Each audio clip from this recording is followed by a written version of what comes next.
move on, and we see that Drew McIntyre is not happy with Seth No. Rollins. So Seth comes out first, and he is wearing his 101 Dalmatian suit and the matching finger gloves.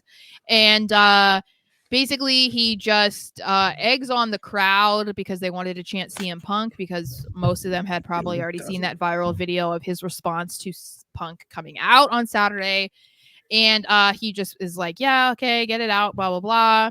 And he addresses his freak out from the weekend and says that he is not going to be talking about someone who doesn't matter, which he quickly tried to move on from that. But I do wonder, I even had someone text me like, do you think they're going to have Seth turn heel for Punk? And I'm like, it's clear they're not going in that direction right away of Seth versus Punk. I do think they're going to do it down the road. They have to. I think it's better that they don't do it right away, because it seems like there really is some real life beef between them, at least from Seth. Oh, yeah. So it's probably not best to do that when emotions are still high. Mm-hmm. But I don't know if they could turn him heel. I don't know if Seth would make sense to be the heel. I mean, it does, but it doesn't.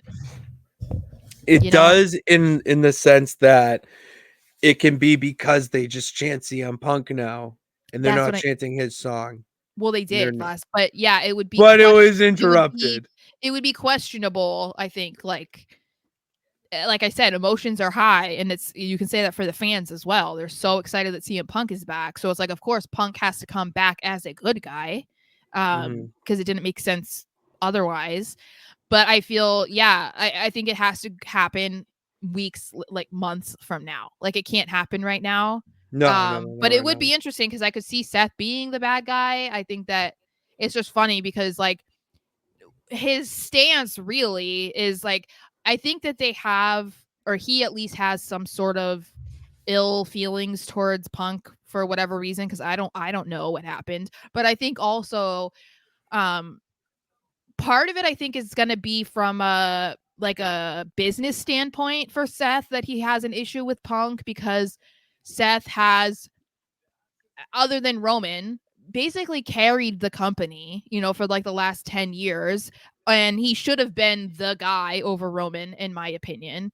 And I think he takes pride in that. And then for everything that he's done, and like all of the accomplishments that he's made, and he really, really does appreciate WWE and everything in it.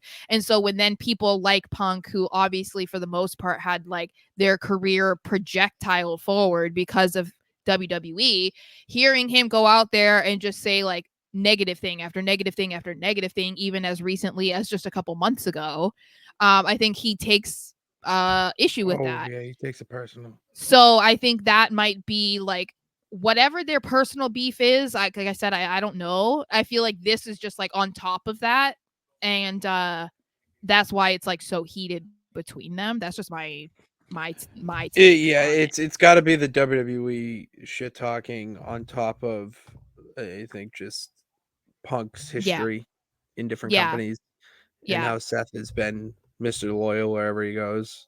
Right. It's that dichotomy. Yeah, for sure.